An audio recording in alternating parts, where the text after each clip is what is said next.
Future kings ready to fight. High stakes, ruthless game. Every move stokes the flame. Unyielding, unbroken, proud. To the end, they'll stand unbound.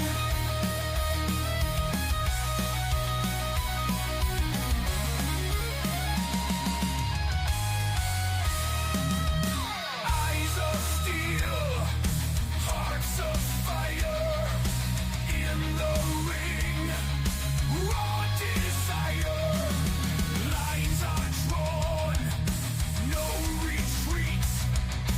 Warriors clash, victory sweet.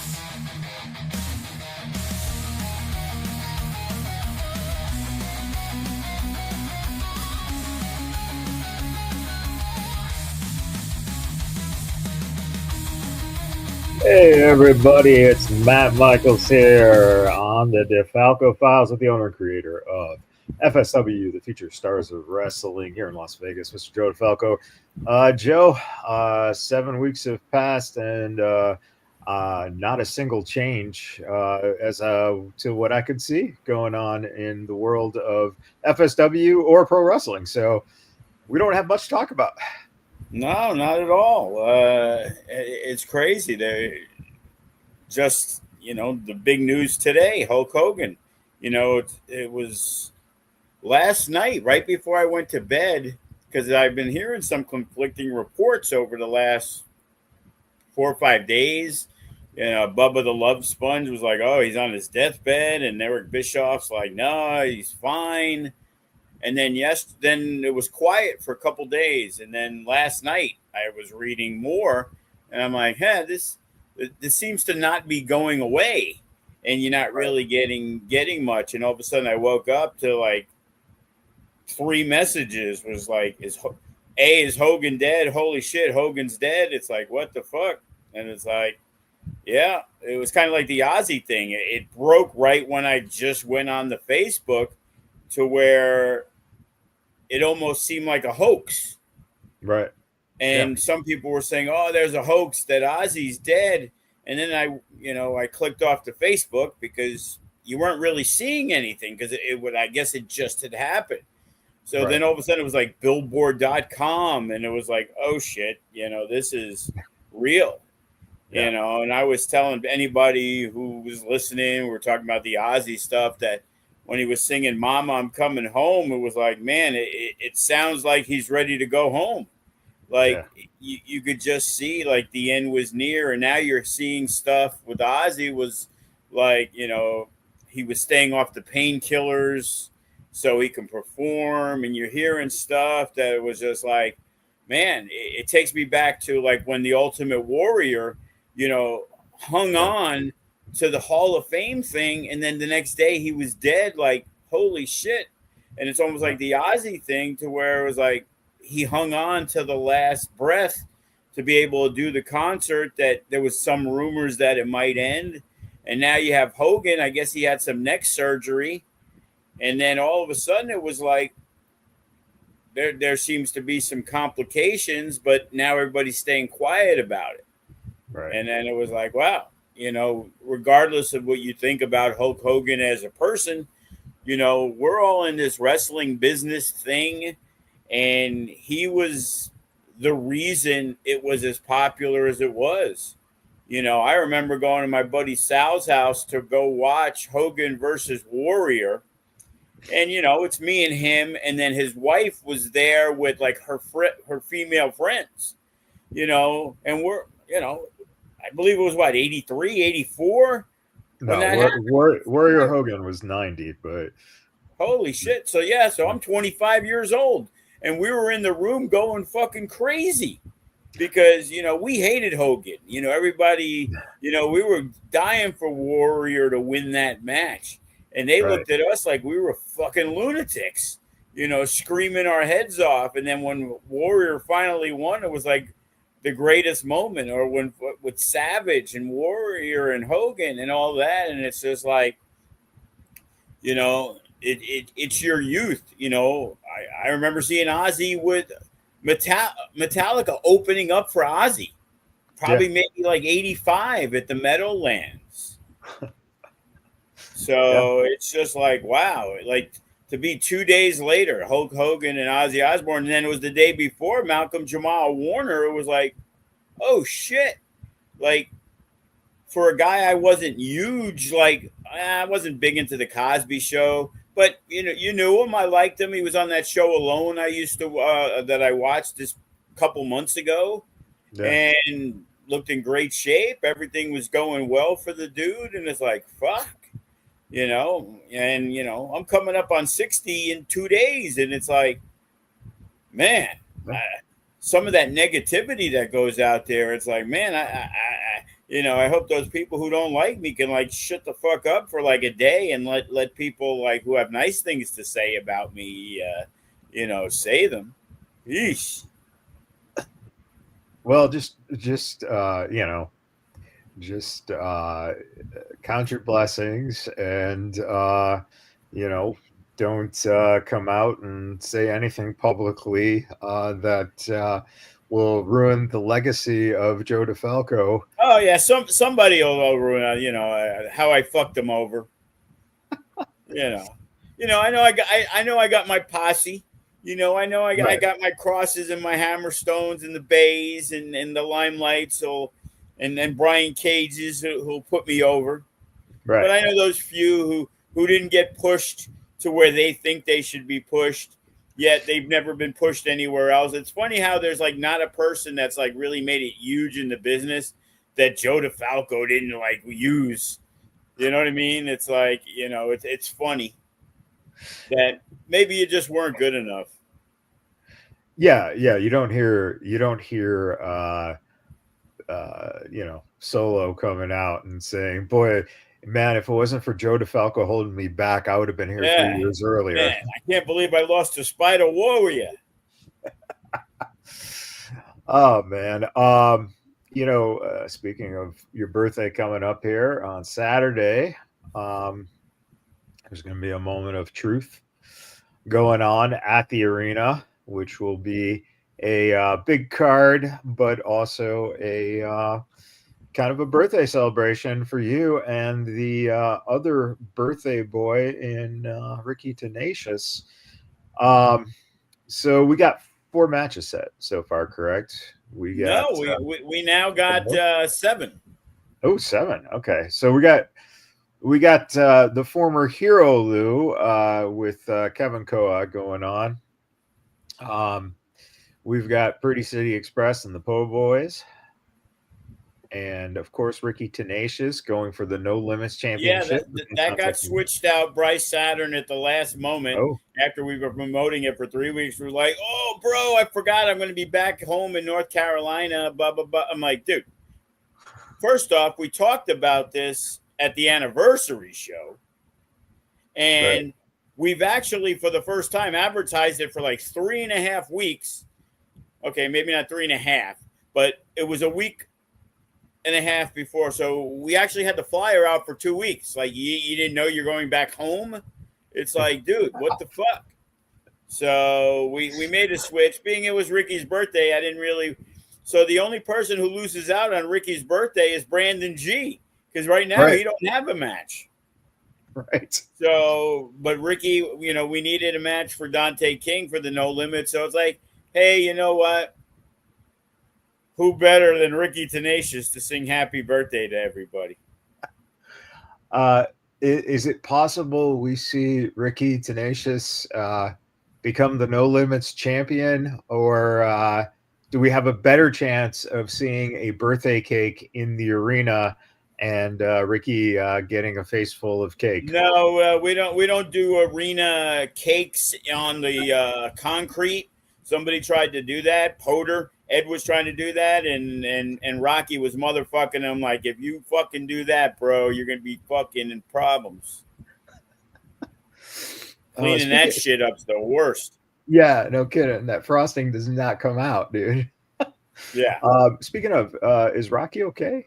Because this news of Hogan passing. It just happened, so I haven't talked to him, but I know he'll be in mourning, so there's a good chance he won't be at the show on Saturday. It's convenient. Your birthday and Hogan Well, it's passing. funny, yeah. You know, we might play Real American, and then Rocky will start walking out. Um, let's see. One of the other matches we have the graphics for Bodie and Damien Desire, Jay Vidal and Damian Drake in a fatal four-way match. Yeah, you got three former No Limits champions and the current tag team champion. Yeah, and That's a big time. That's a big time match. and Bodie's still the future Legends champion after defending at Future Shock. So, Yeah. that's actually that is, I think, one of the better opportunities for Damien Desire. You don't get a chance every day to step in and work with someone like a Damian Drake or Jay Vidal, and to have them both in that match and then throw Bodie on top of it. The question though is this going to be whoever wins the match actually gets to use the name Damien? Because this is the first match I've ever seen where we have two Damiens.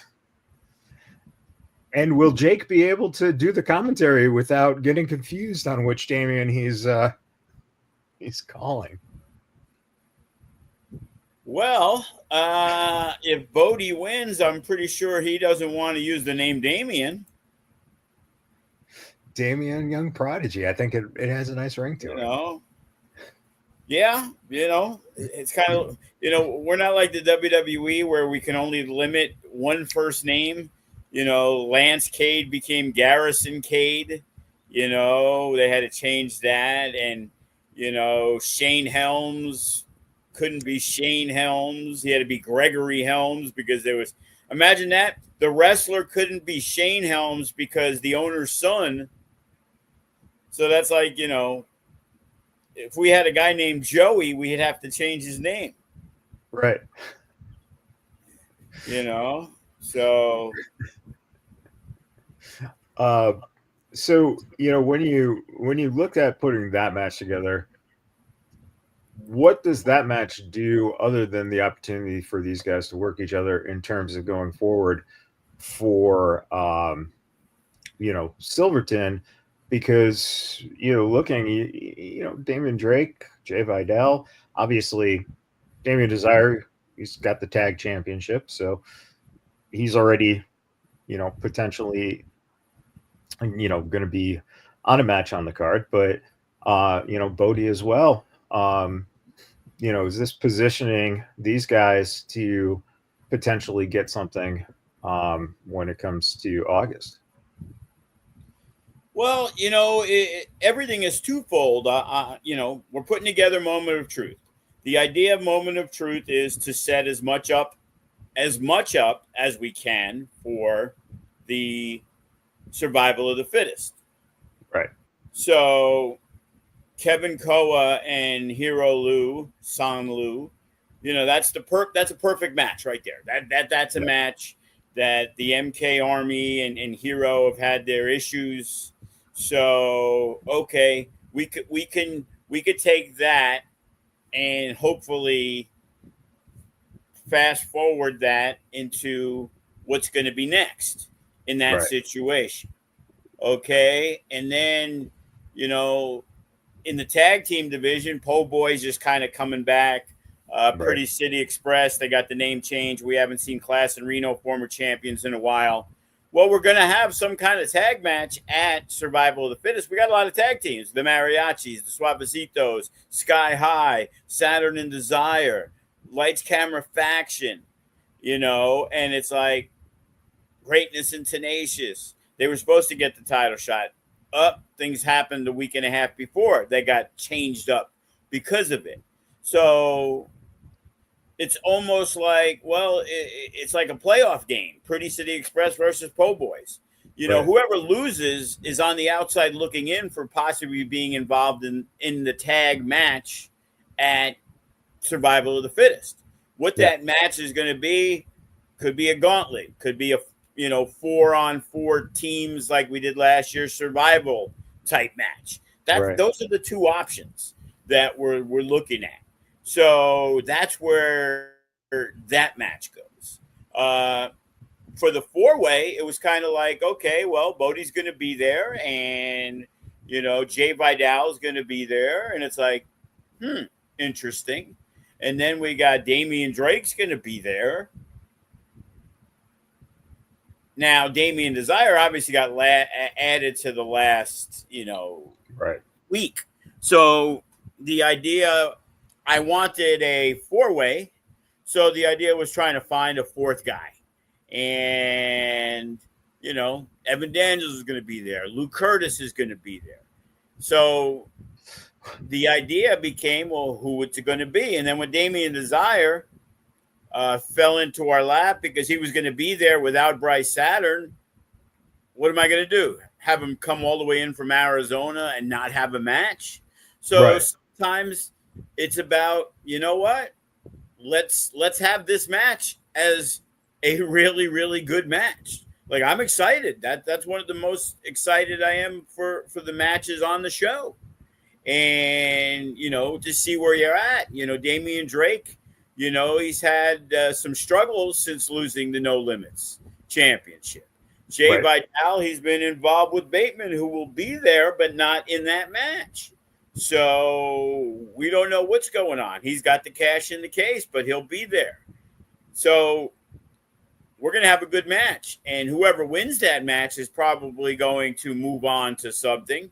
But it's hard to believe that all four of those guys won't have an opportunity to be at Survival of the Fittest. I can almost guarantee you all four of them should be on that show. Right. And then the Dante King versus Ricky Tenacious. Well, the No Limits Championship will be involved at Survival of the Fittest. If Ricky Tenacious wins, well, then maybe there's a rematch against Dante King. But either way, Dante King has earned himself a spot, win or lose, on Survival of the Fittest, because there's a good possibility that there might be a gauntlet match for the No Limits, which means if there's a gauntlet match for the No Limits, because Andrew Delgado, they had a double pin, and he is a guy that says, hey, I pinned the champ. Well, he did pin the champ, except the champ pinned you at the same time. So that puts him in a category of, okay, well, he's deserving of being involved in a No Limits Championship match. Joe Braxton was involved in a triple threat at the anniversary show, and Bret the Threat got pinned. So Braxton still claims rights to being a number one contender. Well, now he gets put in. Well, I really was going to do Andrew Delgado versus Joe Braxton, but Andrew Delgado was unavailable for the 26th. So we couldn't do that match, which could be smart on Andrew's part because if he loses to Braxton, he's got no shot at being at Survival of the Fittest. But now we may need him in that match. And now if Ricky Tenacious wins the championship, well, now we have a gauntlet match, and Dante King gets put in as the fourth guy. And now we have a four-way gauntlet, luck of the draw type thing. And if Dante wins, well, now we have to find a fourth competitor. Well, whoever wins the four-way is a former No Limits champion and a current tag team champion. So there's a good chance one of them could be that person. So even though visually you're looking at it, it doesn't be like, oh, okay, this is going to be for that. How is that setting up Survival of the Fittest? That's why people say, listen to the DeFalco files. You'll know what actually is in Joe's head because he fucking tells you. Well, and here's the best thing about pro wrestling, right? Is the idea of storytelling and the idea that you can take different things. For instance, you have a No Limits Championship match in which Bryce Adrin, because of the fact that Bryce got removed he had to come up with something to do with Dante, right? Well, Bryce and Damian are tag champs. Potentially, if let's say that gauntlet match happens and Damian Desire gets the chance to be a part of that gauntlet match and he wins the No Limits champion, he won it because his partner wasn't at a show. There are layers to storytelling that can be done. It's so much. Crazy. In some ways it's easier, but in some ways it's so much more difficult because if you're in WWE or TNA or AEW, you're not missing that show for no reason whatsoever. Right. Okay. With us, it's like, oh, who got booked in advance? We got the women. All of a sudden, Zamaya was unavailable for Saturday. Maz is going to AEW. She just told me, oh, I was off social media. Another one, I forgot that it was this week. Well, glad you remembered my birthday, Maz. You know what I mean? It's like, again, you're on the flyer. Jesus Christ, how do you not know? Same thing with Bryce Saturn. You're on the flyer. But all you can do is grin and bear it. Yep, there she is, right corner. There he is. But all you can do is, you know what? You have to look at the big picture. When there's certain people who never make anything, well, there's a different story. Right. With Maz, it was trying to figure out what we were going to do anyway. And now all of a sudden, two of the females, and I got Brittany Brooks and I got Gypsy Mac. And Gypsy was going to be there and Brittany was going to have a match. And right now, I've made some calls and we're still scrambling for a match for Brittany Brooks because bottom line is, why should she just get another match with Gypsy Mac? She just lost. Yeah. She lost to Gypsy. Yeah. So she's got to earn that spot. And a couple people that we hit up, Alice Blair got hurt. She's going to be out for a while. Yeah. That was going to be probably the match, Brittany Brooks versus Alice Blair. Something you got to get right back on the bike and then, see who's available. Layla Gray, who we've talked about, who's going to be working at the women's show on the 31st. I was going to bring her in, but she's going to be at AEW, hanging out with Maz, I guess. And it's like Trisha Dora, she's going to be at AEW. And it's like, wow, it's great to have so much talent, but that's also part of the reason why I'm okay with people not making every show. Because the problem is, if we only had this many people, we'd be in big trouble when 5 or 6 people can't make it. So now we got this many people, and we only need this many people, and now we got it. So we just added a match. So Young Money, I just sent you the flyer, whether you got it or not in the Facebook. I don't know if you can do it that quick. But Young Money, which is Jaden Monroe, and it's RJ Wild, kind of the Brat Pack with Colin Muldoon. I was going to do a 6-man tag, but Colin Muldoon told me yesterday, because he didn't know he was booked, but of course didn't bother to tell me, I'm booked out of town. Well, that's why you're supposed to tell me before the show in 3 days or 4 days. So they're going to take on the team of John Trademark and Adrian Rain.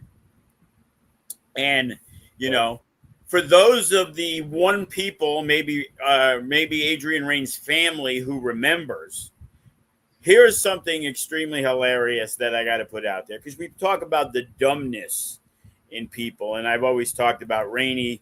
And I've categorized him as the dumbest smart person I know. Okay. So he knew he was on the card. We weren't sure exactly. It was possible he was going to be in a triple threat. So there you go. So I sent him this flyer, and he responds with, hey, is it possible to use one of my old promo pics for this match and have us listed as Golden Shower? In parentheses, the team between me, John, and Jeff, which is Jeffrey Excellence. I kind of want my Cloud Dragon character to be separate from that so I can use throwback gear for this match. Now, here's a guy who might have tag teamed once at a Future Shock with these guys. And you know me, I am going to say exactly how I feel. And I quickly respond, no, bro, we aren't changing shit. He goes, no worries, just thought I'd ask. So I go, I have better things to do in my life than to worry about which pick is being used, especially when it's the pick you said you want used. Try and worry about having a good match. Like, what the fuck are you talking about? A throwback to who? You know, you think it was fucking John Moxley came back to WWE and he was asking Triple H if it was okay to wear the Shield gear because he's teaming up with Seth Rollins in a match. Oh, and it's the Flyer, Joe. It's the Flyer. Like, if he comes out in like freaking a t-shirt, shorts, and shoes, who cares? That's the match. And what's funny is pull up the Flyer again, which I didn't know is because I jokingly sent it to Remy and then I sent it to Mikey who did the Flyer. So if you look at the Flyer, it's actually Rainey's old promo pic behind the Flyer. It's harder to tell, but because of the way the ears are, his ears are there. It's like it's basically his other picture that he just layered on top of it. It's like, dude. Oh my God. So that was the fifth match we added. And we now just added a sixth match that the Nevada State Championship will be on the line. The Duke Lawrence will be taking on an AEW and TNA veteran, the legendary, the one and only Manny Lemons, brother. Wow. Wow. Manny Lemons hit me up. He's going to be in town. I'm like, you got a Nevada State title match, my friend. Nice. That's awesome for Duke. Good for him. And then we've actually added a third person to the triple threat match that he has been on my shit list for a while, JKM. So JKM could thank the fact that certain people couldn't make it and Demir Morningstar's unavailable, who would have been in the triple threat. And Adrian Rain was a possibility for the triple threat. So I had to go to my last resort, and now I got to see because he kind of pissed me off. You know, again, you got to be around to help. You can't be on a casino show in a cash in the case ladder match over a bunch of other people, and you leave right after the event's there, and you can't help because the No Limits champion and the women's champion are your ride. Well, either get a fucking Uber, but your job is to fucking help. So I haven't used him since that show, which was, 3 shows ago. But it looks like he's going to be out of the shit house because at the last 2 shows he did appear and he did help because I relayed the message through Dante and Gypsy, like, if you can't be around, that's cool, but I'm not going to use you. I don't care how talented you are. You're not really around the train, and many really cool things that you do, I need to see you there. I don't think you're at a level to where people like Damian Drake and Matt Vandergriff and Jordan Oasis and Ice Williams are ID people, and Chris Bay used to be, and Zoe Stark, and all these people make ways to come down and train. And I see you once out of every 4 times I see Gypsy and Dante there. Yeah. You ain't that good, bro. Yeah. So smarten up, or you can just wait to once every 4 months that GCW comes out. Because I'm putting you in good situations. I like you. I don't have a problem with you, but I got a problem when I tell you something and you nod. When you nod, yes, and then you don't do it, So my thought is either you're a moron or you don't give a fuck what I'm saying to you. Yeah. And that's my first preference. If I think you don't give a fuck about what I'm saying to you, I have no need for you. I don't care how good you are. There's 20 other guys that are just as good or better than you that are putting in the time, the effort, and making sure they're there. I've had guys who've been in this business with me twice as long as him that were still helping set up rings and breaking down and if help was needed instead of just fucking bailing. Real talk. Yeah. So now he gets an opportunity. Make the best of it. We've had this conversation. It isn't like the first time I had the conversation. Right. It was the fourth time I've had the conversation. Right.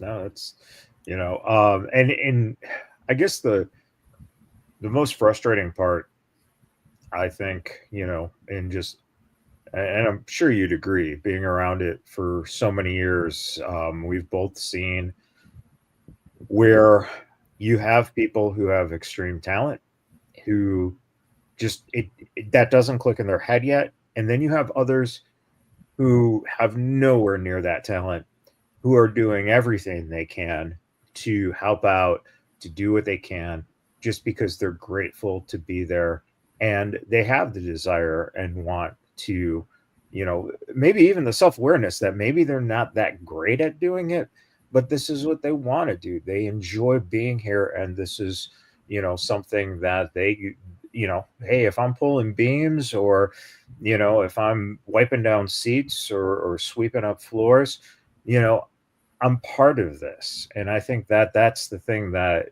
always floors me is that, and then you have some guys who have all the talent in the world who are doing that without even being asked because they know that that's what they should be doing. So it's crazy that, for all these years, you're going to always see the people and the patterns be the same like that. And I don't think there's a way to break that. Yeah. My biggest regret is not having a camera and especially a recorder in my office for the 13 years we've had a school of the conversations that I've had to have with people. It's mind-boggling. It really would have been reality television that you want to talk about the inner workings of the shit that has to be dealt with from people. And, you shake your head at, the perception that people have. Yeah. Or the thought process of dealing with me. And, the people who deal with me know it isn't that difficult to deal with me. Yeah. And then there's those who are like stunned. Like I try to be, and again, I'm always as upfront and honest as I can be to somebody. And if you're not getting the job done, you're not getting the job done. Like I got a spew on the Facebook Messenger. It's like at Future Shock, Kenny got to watch it. And there was some shit that was fucking horrendous. Like, if you can't learn from your mistakes, what are you doing? Yeah. If you're not that good and you're getting an opportunity and the same mistakes are happening, well, guess what? It's time to take a step back. And we've had that with numerous people who you see them on Future Shock and then you don't see them on Future Shock. Well, why? Well, because they can't carry the torch. Or you see people that are on Future Shock and then all of a sudden, there's something on High Octane or that type of show, the bigger bigger FSW arena shows. And it's like, dude, you're just not good enough. Like, haven't you heard your critiques? Or how many of you are not even there? So it's like, okay, everybody, Kenny's going to be going and doing film study on Future Shock. And the opening match, which ended up not being that great. And one person was worse than the other. And neither one of them is there. So, of course, and I get it. Everybody's got work schedules. But I also look and it's like, wow, I don't think I've seen you more than once this past week. It's like, and I write, I hope those of you that weren't there message Kenny to find out your critique. because I guarantee you, it goes way back to when we had Jimmy Superfly Snuka on the show. And people were like, oh, he didn't come up and say hello to me. Or nobody got up out of their fucking chair to give Jimmy Superfly Snuka the chair. This motherfucker's 70 years old at the time, okay? And it's like another guy, oh, yeah, well, Disco's kind of rude, you know, he didn't say anything to me. It's like, did you say anything to him, you fucking moron? You're a fucking nobody in this business. And he, for $50 fucking dollars, is coming in here to give you his fucking time. Believe me, Disco Inferno is worth more than $25 an hour. But the reason he's coming in to teach you guys is because he wants to. Yeah. You know, that $50 is some fucking random 7-teamer that he's throwing shit out of luck to hope that he fucking hits, because that $50 really doesn't mean much to him. Right. He's doing it because he wants to, and he wants to help you and show some fucking respect. And that's what the one thing that I see that is so lacking, that, you know, it's funny when Kenny's there, you see the bump in the attendance and things like that. Yeah. And, oh, happy birthday, coach. And what? But it's like, you know what? Why aren't you making it a priority to be there? You don't make anything a priority. If you can make it, you're there. And if you don't, you're not adjusting many schedules. Yeah. You know, a lot of these guys are there 1 or 2 days a week, paying their dues, getting on shows. It's the day of the show. I walked in Monday. Glad I didn't have Bateman there. I would have to pay him to train 4 people. Jesus. 4? You know, for a class? Now Bateman will be there Monday. You know, we'll see. Tuesday, we've been having Sin Bodie, and the week before he didn't make it. And Rip Rogers was there. So now we got the guy who trained John Cena and fucking well, there you go. We've had the 2 people who've trained John Cena, Rip Rogers and Tom Howard, but he also trained Orton and Batista and that whole OVW crew. Yep. You know, and he's old school as fucking can be. He ain't gonna fuck around. You know, you like it, you don't like it too fucking bad. That's the way it is. But he ain't gonna fucking bullshit you. Yeah. And we've been fortunate. I'll say, you know, Sin's brought Rip Rogers around and people have actually shown up. But there's so many that it's like, oh, I'm not coming because, you know, Sin makes me run around the school 5 times. You know, I'm here to train. Well, yeah, that's part of training, idiot. Like all these people, they want to pick and choose what they're doing. Right. And it's so frustrating that it's like, wow, you see the growth, but you can realize that, like, you know, if you're there more, you will grow quicker. You know, Jaden Cole is now it's like, hey, this guy, now he's gotten on Future Shock. I swear I see him more than less. Good, yeah. In a lot of cases, you see guys make it on a show, and then all of a sudden, all right, well, now I'm on the show. Yep. You know, I see guys who've gotten a chance, and they've gotten in worse shape. Yeah, sure. It's like, put in the fucking work, because, wow, all of a sudden, Jaden Cole's got to be on the show. And C4's got to be on the show.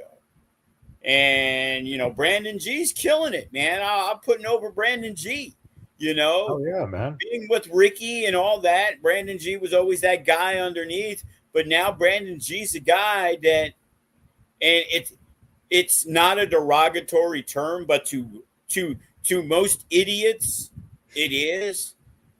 It's like Brandon G is this guy who is the best jobber, or let's just say the best enhancement talent you got, because he's been winning. So it isn't he's a jobber, he loses all the matches. But the perception is that, oh, Brandon G. But the reason Brandon G's in there, it was kind of like what they would say about, you know, Brad Armstrong, how good a wrestler he was. Brandon G gets himself over. Brandon G makes his opponent look great. Yep. Generally, if you're wrestling Brandon G, there's a good chance you are going over, but lately you haven't been. Because you know what? Brandon G's earned where he is. He wrestled Jaden Cole. People were stunned. Yeah. Oh, man. I can't believe it. What can't you believe? This guy's been doing it for 5 or 6 years. He cut a promo, Brandon G, right on fucking cue. This motherfucker had one match that he lost Jaden Cole, and then he got a championship shot against Gregory Sharp because Gregory Sharp, the champ, liked what he saw. What about me, motherfuckers? I've been here for 6 years. Yep. Don't sleep on Brandon fucking G. And he's making it a point to make sure I don't. There was a guy many years ago that was similar. His name was Nick Bugatti. And Nick Bugatti got offended, not because I said it to him, because other people said it to him. Because I said he was such a good jobber. He made so many people look so good that I said to him, it's hard to take you out of that spot, which he did. He become No Limits champion, and he did. But it was hard because it was hard to replace him with somebody that could make that young talent look good. Yep. And what was me saying something extremely good about you was now twisted because you took it that way, but other people on the outside were like, oh, that's fucked up. Joe said you're nothing but a jobber. Because everybody picks the words that they want to use and not be realistic to what it is. It's like, I hate to tell you, but the best guy at that company over there is probably a jobber for us. Because when you go to AEW in a dark match, you don't get a fucking introduction. Right. Your job is to make somebody look good. And if you don't, or you go into business for yourself, everybody has a job. Today, your job is to make that guy look good. Yeah. Watson and Gregory Sharp wrestled Jaden Cole. They don't lose anything by winning because they're winning, but they don't lose anything by, oh, Gregory Sharp, he went 7 minutes with this guy. Why couldn't he beat him in 30 seconds? Hey, because it's pro wrestling and it's Future Shock, and we want let's peek behind the curtain. You know, you don't need WWE Unreal because you can go listen to fucking Bubba on the podcast or Dreamer or any motherfucker, and they're going to tell you. Yeah. You know, Triple H at the press conference is going to tell you about the reasoning behind the fucking heel turn of the Rock or whatever the fuck they're doing. You know, so stop being dumb. But when we're in the moment, let's believe, you know, that Jaden Cole's job is to now perform. Little secret. Jaden Cole went 8 minutes because Jaden Cole was doing well. Jaden Cole would have been shut down in 3 minutes if he shit the bed, because that's what I told Gregory Sharp and Watson. If this guy isn't good enough, kill it. Let's not kill him. Let's just end it and live to fight another day. Right. You know, I always remember a thing Paul Heyman would say, hide the weaknesses. Yes. And it's hard sometimes on Future Shock to accentuate the strengths because they're young wrestlers. You see some bright spots in training, but you're trying to give them an opportunity, and they're still learning their strengths. Right. And what they don't understand is they can have a match with another green kid, wrestle 5 or 6 minutes, and everything goes well like in practice, and they have a really good match. And now they think they're really good, and then the next show they fucking suck. And then they want to blame the other person, but it's both of them. Right. And the thing is, as I've said, I saw Brian Cage wrestle Kenny King in a shit fest at the Silverton. I saw LA Knight be released from WWE the first time, come back and have a shit match with Kenny King, who was in TNA and hadn't been used for a long time. And they were both unprepared because they were kind of gassed because they thought they were going to have their normal 15, 17-minute fucking match. but they had been in situations where they weren't probably getting their cardio in. They weren't doing a lot of work. And it was like, oh shit, man, we're blown up. And Yeah. they thought they could fight through it because they're veterans. And sometimes they're going to have shitty matches. Well, guess what? You younger guys, no matter how good you do, you're still going to have shitty matches. 2 years later, 50 matches later, you're still going to have a shitty match. Things don't work sometimes. But the idea is to try to get him out of the system early on, try to get him out of the system and have as many practice matches and training. And you don't want to understand that because your family who came to see you want to tell you how great you are. Right. Yes. And oh man, or your friends who are also training to wrestle who haven't had a match yet want to tell you how great it was. Well, Right. yeah, we know you can lock up Colin Muldoon. That's great. We know you have an amateur wrestling background. And we know you think you're great and you did certain things very well, which you're supposed to. But my job and Kenny's job is not to rewatch a match that we told you wasn't good enough. It's for you to shut the fuck up and listen because we're trying to help you. We don't care that you did a good lockup. If you couldn't lock up and you couldn't do an arm drag and you couldn't do a fucking takedown, I wouldn't have you on Future Shock. So you're expected to be able to at least do the basic stuff. Now, the idea of putting 6 minutes, 8 minutes, because quick Collins story. Oh, you need to give me like 18, 20 minutes against Bodie, bro. And I'm like, dude, you wrestled Daniel Ismail at the last Future Shock. It went 7 minutes and you guys were blown up. Oh, no, bro, you got to rewatch that. I'm like, I'm not rewatching that shit fest. You're out of your fucking mind. I got better things to do. So it's like, okay, well, then if you weren't blown up, you had a really shitty fucking match. So make it better. You don't need 18 minutes. You know how much shit you got to fucking figure out in 18 minutes? Yeah. You've had fucking 5 matches, bro. It's like, relax. Yeah. Slow down. Do what you're capable of doing. Take what you can do well and make it better. Yeah. You know, watching the opening match of the show. Guys wrestling a guy 6'3", 280 pounds. And the strikes are fucking horrendous. Kenny's fucking laughing watching this shit. And it's like, bro, you got 80 pounds less than this guy. You're not going to hurt him with a kick to the fucking chest. Go watch Dave Mazzani. They're fucking thumping. Yeah. Yeah. Well, and the other thing too, and again, when you're young, one of the things that you don't know is you don't understand the storytelling aspects of how to work. If you're bigger, how to work bigger. If you're smaller, how to work smaller. Then you got to take, now you got to take babyface. Now you got to take heel. You got to take all these different pieces of the puzzle and learn how they plug into creating something that holds the interest, tells the story, and quite honestly, why the fuck concentrate on anything over 10 minutes? Your first year should be establishing yourself on how to create that match to be so fucking good in 7 minutes that you are going to then get to that next step where now, okay, I know how to do this.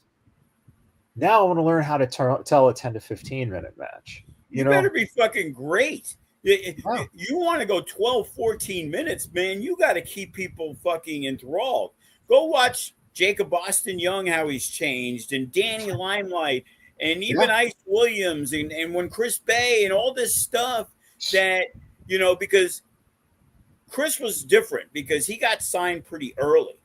But when he would go to TNA, he wasn't getting those 15, 20-minute matches on TV because it took him a few years to become the X Division champion. Right. Most of those matches on TV, you had to do stuff in 6 or 7 minutes, and that was it. Because when they said 10 minutes, it included the 2.5-minute intros from both of you guys. So now you were down to 7 minutes. And go look at how many spots there's stalls, and there's throwing outside the ring. because there's only so much you can do in 15, 20, 30 minutes. Yeah, it's easier. That's why I like particularly booking a scramble and a five-way, because you can go to 12 to 15 minutes of nonstop action. But when it's a singles match, it's like, how many times do you watch? And it's like, how many times you got to see people's finishers? It's like, Right. how many finishers do you got that aren't finishers because somebody had to kick out because you have to go 15 minutes? And you think if you do 9 falsies, it's a great match. Right. It's And I not think necessarily so. It should be saved for an important issue. We shouldn't have 7 falsies in match 1. right, and that's one of the issues that I've always had with AEW. Right. To me, I watch 1 match, 2 match, 3 match, 4. I'm so just desensitized because the storytelling is the same like that. You Well, just it's see the PWG mentality that the Yeah. Bucks and all them came from. Yeah, They exactly. go 25 or 30 minutes with 60 fucking near falls. Yeah, And Ring of Honor did the same thing. yeah. And to me, again, coming from a traditionalist learning, when Samoa Joe or Tom Howard laid out matches and stuff and told you the process and stuff, you learn that. And the other thing too is that you got to learn how to do that 5 to 7 minute match, and then you also have to do the learning of the camera work and how you play to television. And so you're going from not knowing anything, walking into a ring, learning how to do the basics, putting a match together, learning how to just do that basic stuff in training, then putting it in front of a crowd. Now you got to take into consideration, how to make that match look good in front of a crowd. Then you got to learn how to start listening to a crowd. Then you got to learn, okay, I got to listen to a crowd. I got to make sure we have the story and everything structured this way. We want to highlight this. We want to take care of that. Oh, now I got to focus on cameras. And it's like, that's the thing. And guys, I think that's you hit it on the nail. Chris got it quick, right? Chris Bay got it so quick. He just absorbed and was able to adapt. And if he's working a guy like Luchasaurus or, working a guy like Eli Everfi, Chris could put that stuff together, process it, and it's done, right? And then you look at guys who have taken the years where it's year 5, year 6, year 7, now it starts clicking and you're like, oh shit, this guy went from being a very good hand, a very good worker, to now, wow, he's got charisma, he knows how to use a mic, and he figured it all out. And so, you have to look at the process of, hey man, you might think you're this, but it might take you 5 years to get to that point. And you just can't, The thing is, it's like 2 prime examples. I'll say right now: Gregory Sharp and Jacob Boston Young. Okay, both guys were young. Both guys started with us at an early age. They both did pretty well.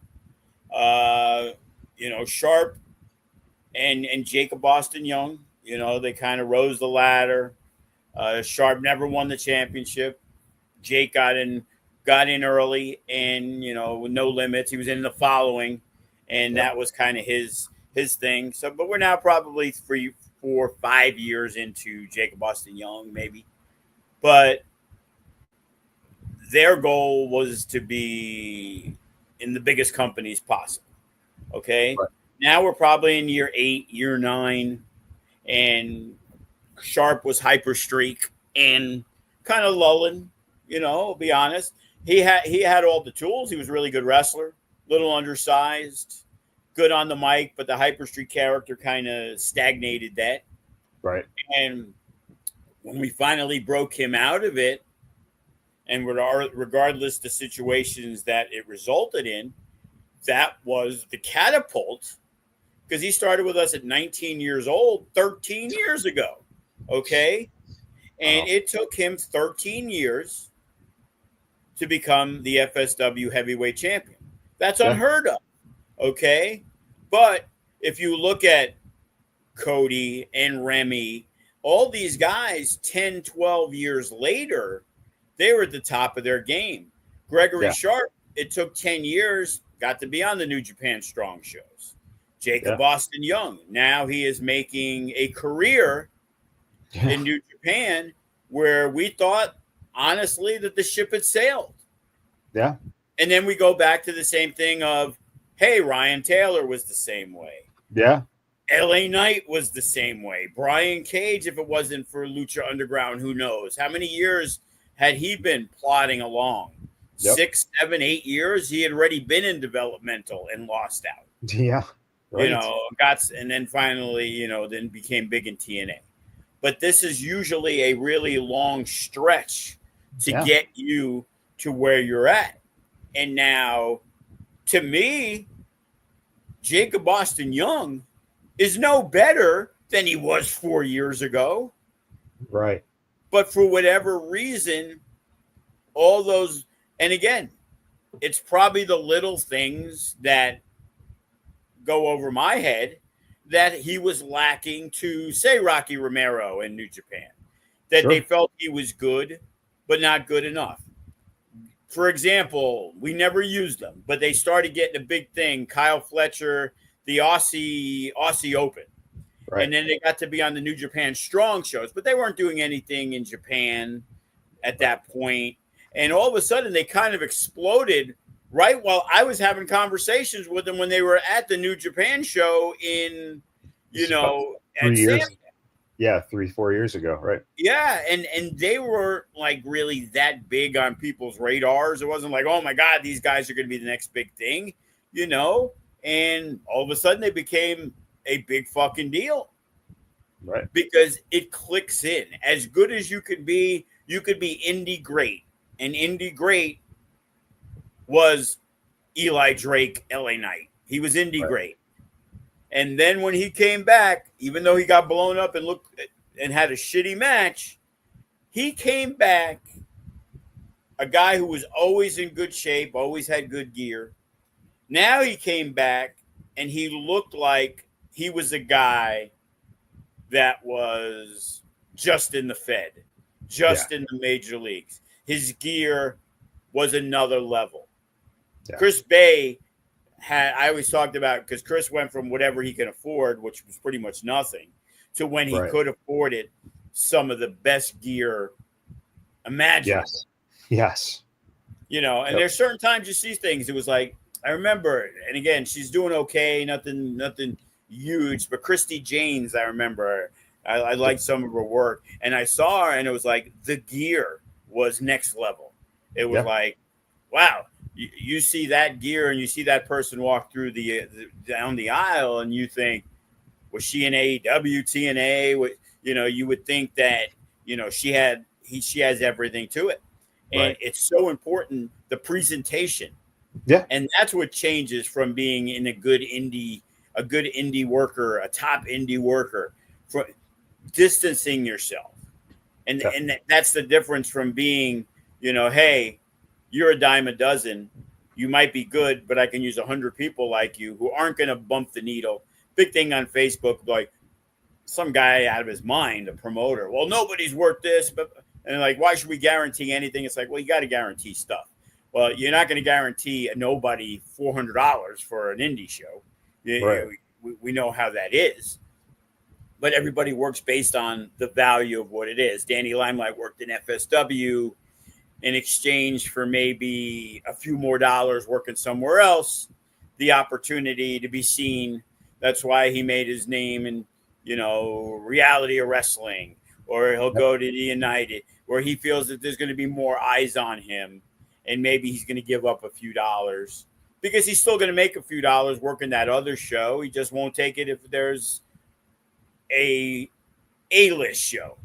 Right. Because in the indies, there's A-list shows. Working for Booker T, working for FSW, those have some value compared to working another show where they're going to pay you more because they're going to use 4 good guys and 20 fucking whatevers, and they're okay with paying you twice what I'm going to pay you.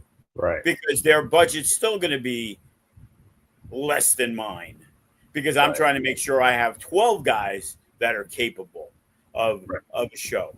Moment of truth. Got Jay Vidal. I got Bateman. You know, my champions, they may not be household names, but you got Duke and you got Dante and you got Damian Drake and you got, you know, Bodie, who's a commodity. You got an ID guy in Ice Williams, who you got Gregory Sharp, the heavyweight champion. You know, you got Gypsy, you got Brittany. You got Brittany Brooks, Ice Williams, and Gregory Sharp will all be on hand for the show. And Ice Williams, we're setting up for his match with Gregory Sharp at Survival of the Fittest. They won't be wrestling on the show, but they will be paid on the show. In most cases, go find some other place that's going to book a guy that they're not going to pay because they're not running storylines. Number one. Right. Number two, they're not going to pay a guy to not wrestle. But this is what we need to provide our story to continue being told. Right. You know, Ice Williams won the title. He lost by a cash in the case. He doesn't need to have a match now to prove that he's the number one contender. That's already given. Now we need to have a conversation. Now, if Gregory Sharp decides, because he's the champ, that he still wants to have a match, I'm all for it. Paying him anyway. He ain't going to be like, well, I need extra because I'm wrestling. You know, maybe for somebody else. But he's being on an FSW show. Whatever he does, he does. Right. Yeah. And those are the people that we have on the shows. Yeah. And as of earlier today, Duke Lawrence wasn't even going to wrestle. But he was going to be on hand because it didn't look like we had anybody. But your boy Manny Lemons stepping up, wants the title shot. That's awesome. Manny Lemons wants to win the title and then disappear till WrestleMania weekend and then defend the title on the Devotion show Thursday, 5 p.m. WrestleMania weekend. Manny Lemons takes the Nevada State title to New Mexico and that's right. And Utah. Yeah. You know, okay, we spent a lot of time here talking about kind of the evolution of a young wrestler to someone who's successful, a veteran. So the company itself, something that was posted the other day, I think is a great example of when a company is evolving too, is this little flyer here from Showcase Saturday night, Saturday, July 25th. First off, you got Jacob Austin Young, Eli Everfry. Look at how young those kids were in that flyer. Holy shit. Yeah. And that was a great match, too. That's why I saw it. I'm like, oh, I remember that match well. That was a fantastic match. Eli came in and he had like 3 really great matches, and one was against Jacob Austin Young and the other was against Gregory Sharp. And then later on, he had one with Jay Vidal in a ladder match that was fantastic. Love Eli Everfry. And what was, you know, like... that flyer wasn't as bad as my kid said. It was a show... Saturday night, that was more of a generally at the time, it was kind of a second level showcase Saturday night, you know, and that was kind of a big match that was added to it. But, you know, flyers were flyers. They, you know, you want to go look at our early flyers in 2010 compared to that, you know, believe me, the evolution has been all the way through from day one to now. But it's just, you know, it's just fun just looking at something like this and just thinking about that, you know, the progression, you know, of what things were on day one, because everything was a little different. And then that wasn't too far ago, you know, where, you know, you're still learning how to format stuff, how to make things look good. I still cringe when I see flyers on, you know, Facebook or on Instagram that you don't see an address, a time, a date. Oh, I know. It's like, hey, when's the show, bro? You know? I saw an embarrassing one, Mania weekend. You know, the former RBJ, he's posting, and it says, behind the terrible Herps gas station. And I'm like, dude, like, what's the venue? Oh, no, it's the parking lot behind the gas station. I'm like, are you fucking serious? So there really isn't an address. Well, and on top of that, how many terribles are there in this city? Yeah, it might have said like the one off Cheyenne or something. Like, give a street. But there wasn't like an actual address. And Yeah. I guess it was in a parking lot in a dust storm. I don't know. Like, what is it? Fight Club? Like, back alley? I'm going to guarantee they didn't have the proper licensing to have a show there. Just going to say. Hey, so for all of you out there who think I'm the one calling in on you guys, it's the least of my worries.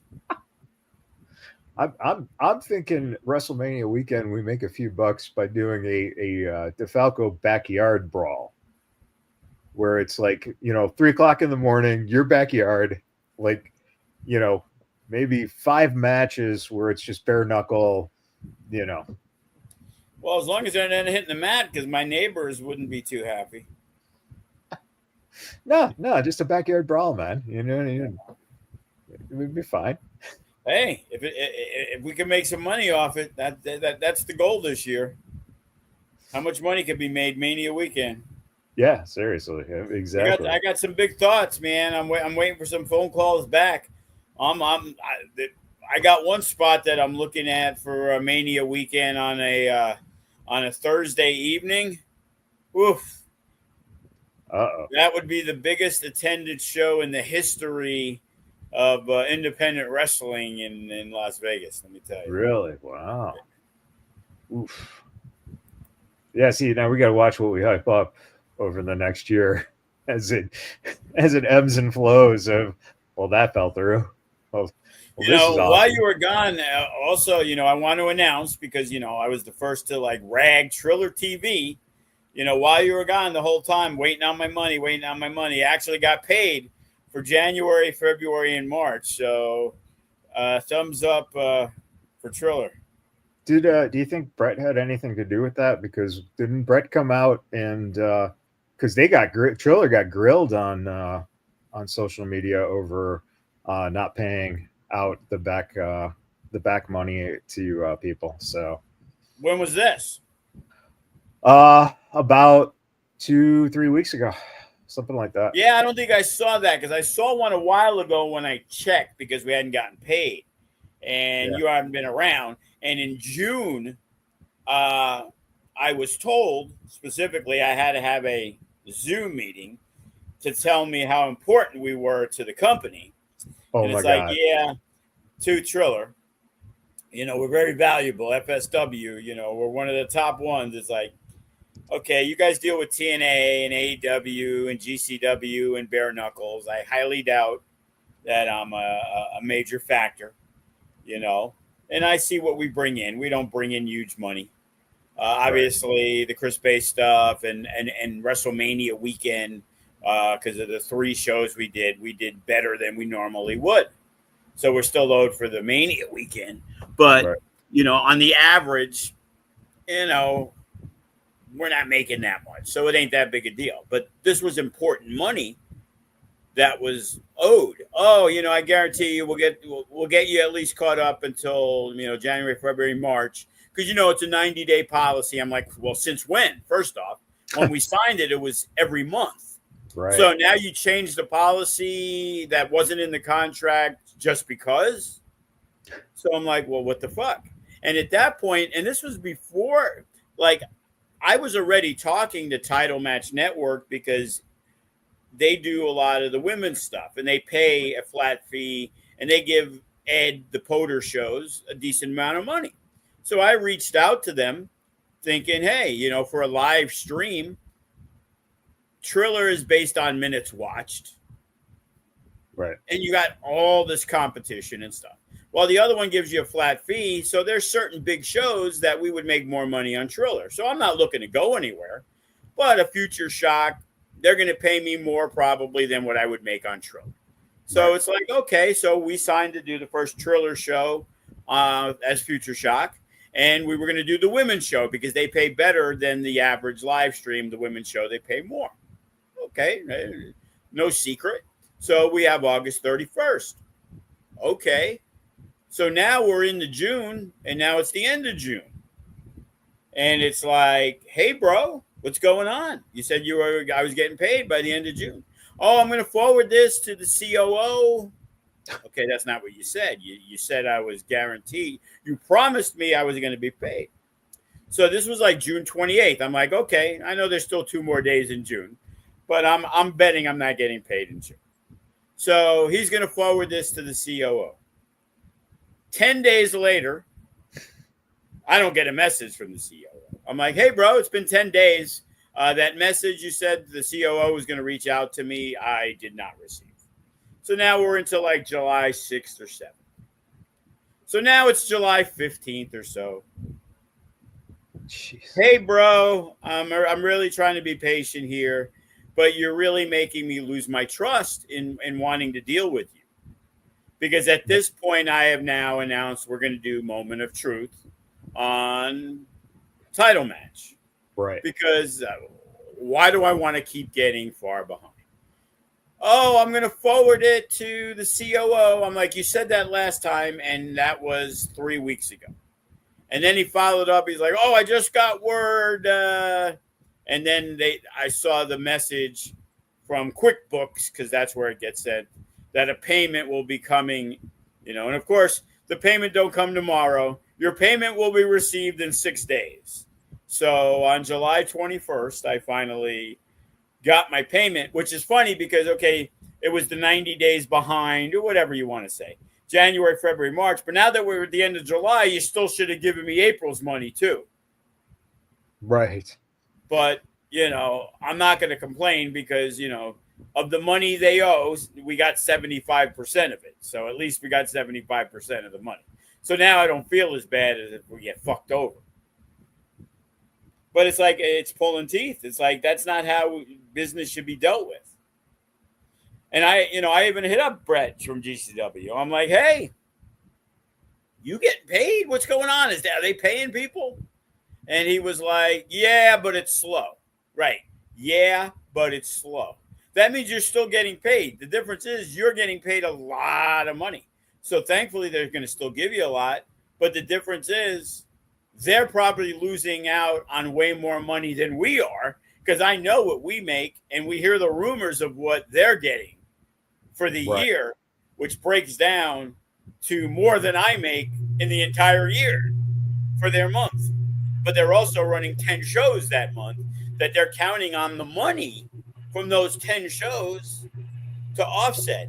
That's why they can have Matt Cardona and all these big name people on the show. I see the Hardys are going to wrestle there. Right. So that money's got to keep flowing. And, there's nothing worse than if a Triller goes under, obviously. But, they take a pretty good coin of the amount of money that comes in. So if we're making X, they're making 60% of what we're making. Yeah, and here this goes back. It was July 3rd. VXS promoter Isaac Rodriguez alleges Triller Fight TV payment delays. Quote, it's been months since our last show, and the promotions who make your platform thrive are still waiting on payments. We're consistently giving runaround after runaround with zero support team, and they don't realize some people depend on IPPV revenue to continue. This is not okay at Fight TV. And he says it's not just VXS. I've confirmed with multiple promoters about not receiving any form of payout since January. So there you go. That was the last payment I got. Yep. So same boat. Was January was for December. It was, and again, that was for 3 or 4 months. Yeah, and there was something that said that apparently since the start of Fight TV in 19, they've lost 97% of their overall assets essentially.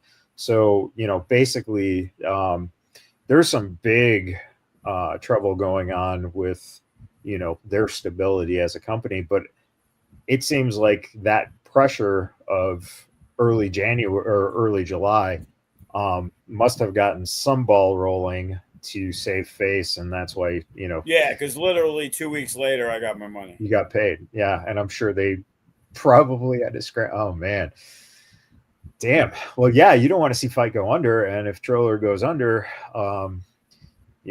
then it's like, what's the next thing? The AEW pull from Triller was apparently a big. Yeah, but they didn't pull it everywhere. They pulled it nationally. Internationally, They still go through Triller. So yeah, and Scott D'Amore is going through Triller, right? The Maple Leaf Pro, TNA, right? Bare Knuckles. There's still House of Glory where they brought in Ricochet. So I guarantee you they're expecting a good viewership for that. Right. And and that becomes the question of, is paying out those companies taking precedent over paying out the smaller companies? And I think that's exactly what we're seeing, Right. I perceive we're probably in the upper middle class. Right. Because we offer a little bit more. Like Sammy Callahan may do his one show better than us, but because we run 5 shows for his every 2, our numbers are equivocal to where, you know what, even though it's a Future Shock and doesn't draw nearly as much, we also have the anniversary show, the moment, Calm Before the Storm, and a Future Shock.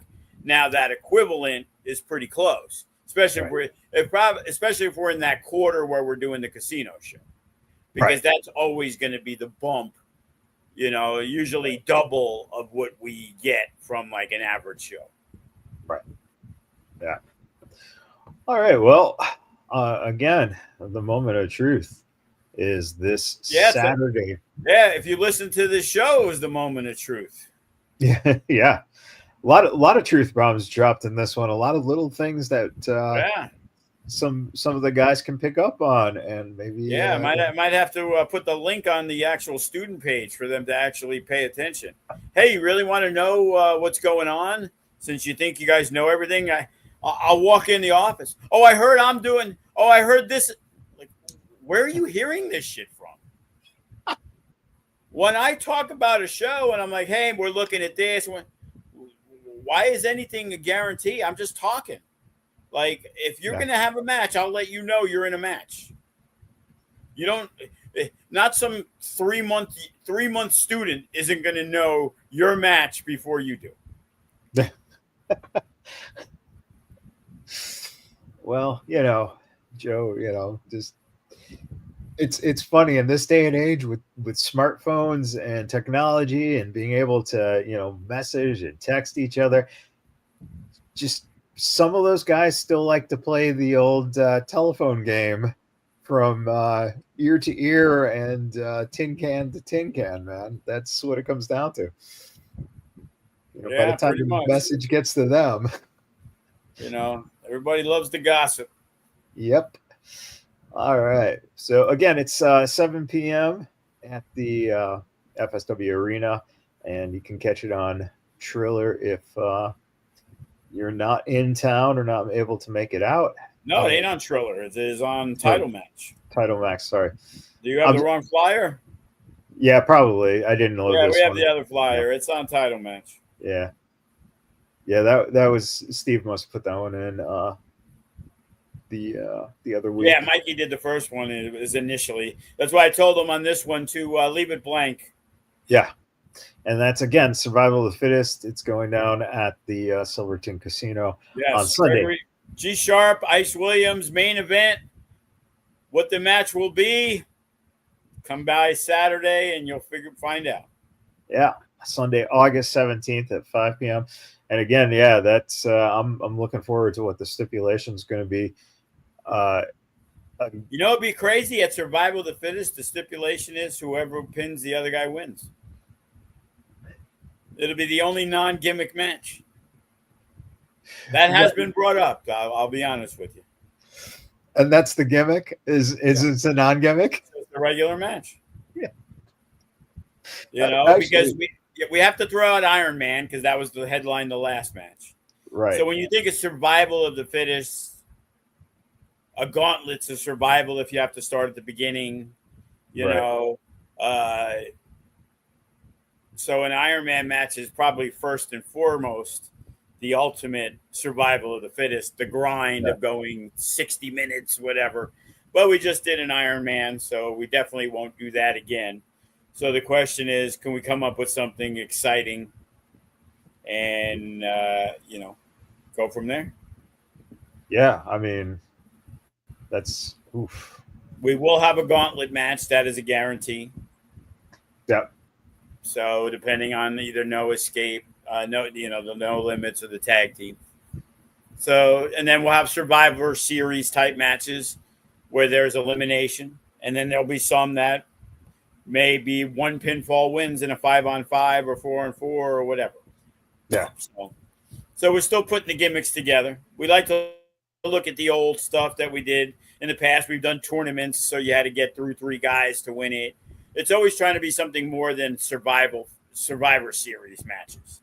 Right. It's the whole gauntlet of surviving. What can you do to survive what's in front of you? Right. Well, maybe I quit match. We've done too many of those recently.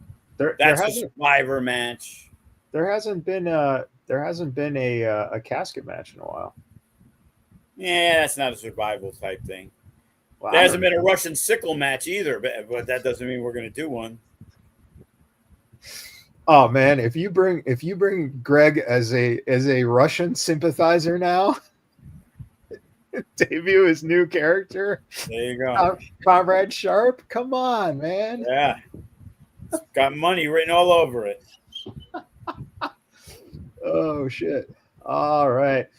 Well, everybody, again, thanks for tuning in this week.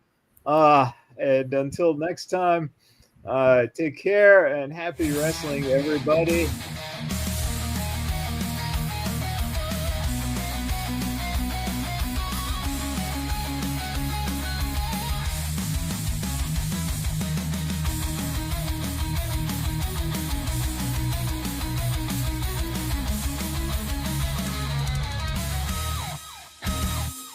Crowd roars, a deafening sound. Hero's fate, tightly wound, bruised and battered. Still they stand for the glory. Blood-soaked land.